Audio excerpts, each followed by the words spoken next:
Hello दोस्तों, नमस्कार। मैं आप लोगों का हार्दिक अभिनंदन करता हूँ अपने trader stock market YouTube channel और ये 1.0 में। तो चलिए 1.0 में आपको ये अपलोड करते हैं। तो बाकी टेलीग्राम है, ये तो आपको पता ही है, स्विंग, शॉर्ट स्विंग, और देखिए आईटी में जो अपन आपको यहाँ बताएं वो चीज़ आपको यहाँ मिला। ठीक है, तो हम लोग कोई भी चीज़ आपको अंधेरे में रख के नहीं करते हैं, जो करते हैं वो बताते हैं। तो आप इसको ज्वाइन रहिए, और ये शॉर्ट स्विंग है तो इसको भी ज्वाइन रहिए, तो अच्छा है। बाकी आज थोड़ा सा इस पर डिस्कस करेंगे, ये वीडियो ज़्यादा बड़ा नहीं रहेगा, तो उसको आपको समझना है और आगे अपना प्रोसेस करना है। तो क्या है, तो सबसे पहले ब्रेंट, हम लोग यही डिस्कस किए थे ना कि ब्रेंट पे फोकस रखना है। ब्रेंट ऑयल, ठीक है, क्रूड ऑयल, ब्रेंट ऑयल, जो ज़मीन से निकलता है वो ब्रेंट हो गया, जो समुद्र से निकलता है वो क्रूड हो गया।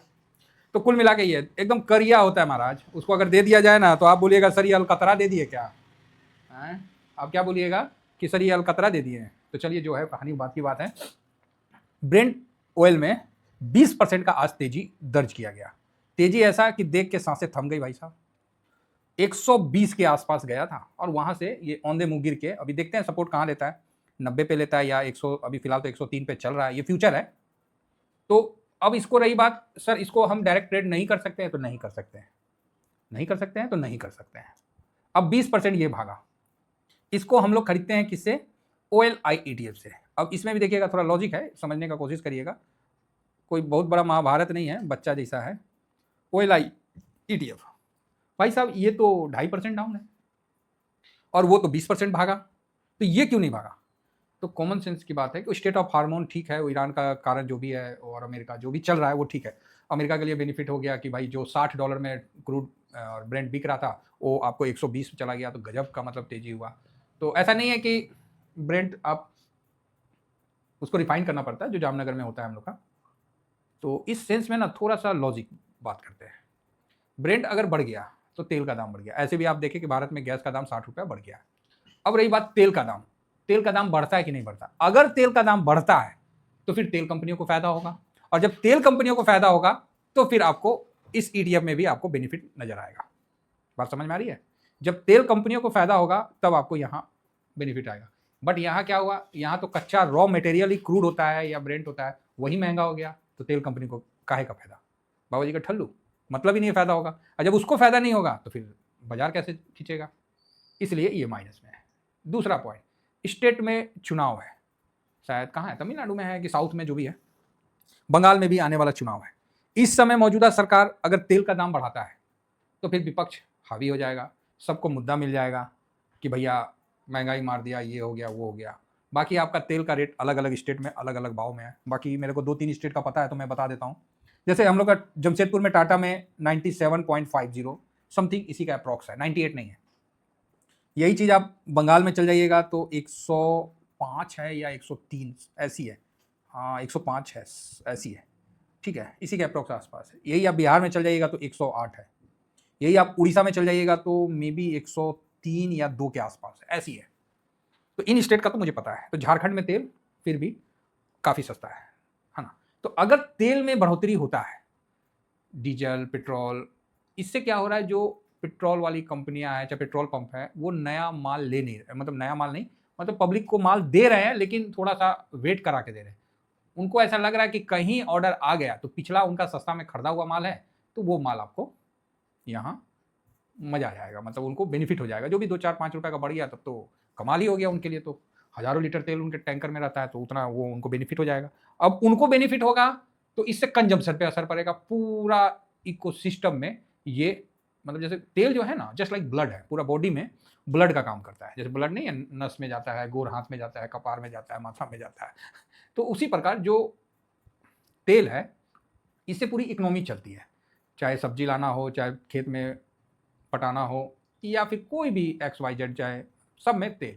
अब तेल महंगा होगा तो स्वाभाविक है कि हर चीज़ आपको थोड़ा महंगा होगा, और जब सब चीज़ महंगा होगा तो फिर महंगाई ऊपर होगा, और जब महंगाई ऊपर होगा तो फिर RBI घर से थोड़ी पैसा देगा और रेट कट करेगा, तो RBI को भी मजबूरी रेट बढ़ाना पड़ेगा। तो ये लंबा प्रोसेस है जो कि तेल पे डिपेंडेंट है। अगर तेल इसी भाव में रहता है तो भारत के लिए अच्छा नहीं है, भारत की इकोनॉमी को काफ़ी झटका लग सकता है। अगर तेल कंपनियां रेट बढ़ाती है तब आपको इसमें ऊपर का लेवल देखने को मिलेगा, अदरवाइज इसमें ऊपर का लेवल नहीं मिलेगा, क्योंकि जो नुकसान हुआ वो नीचे पास ऑन कर दी रिटेलर के पास, तो फिर आपको बेनिफिट हो सकता है।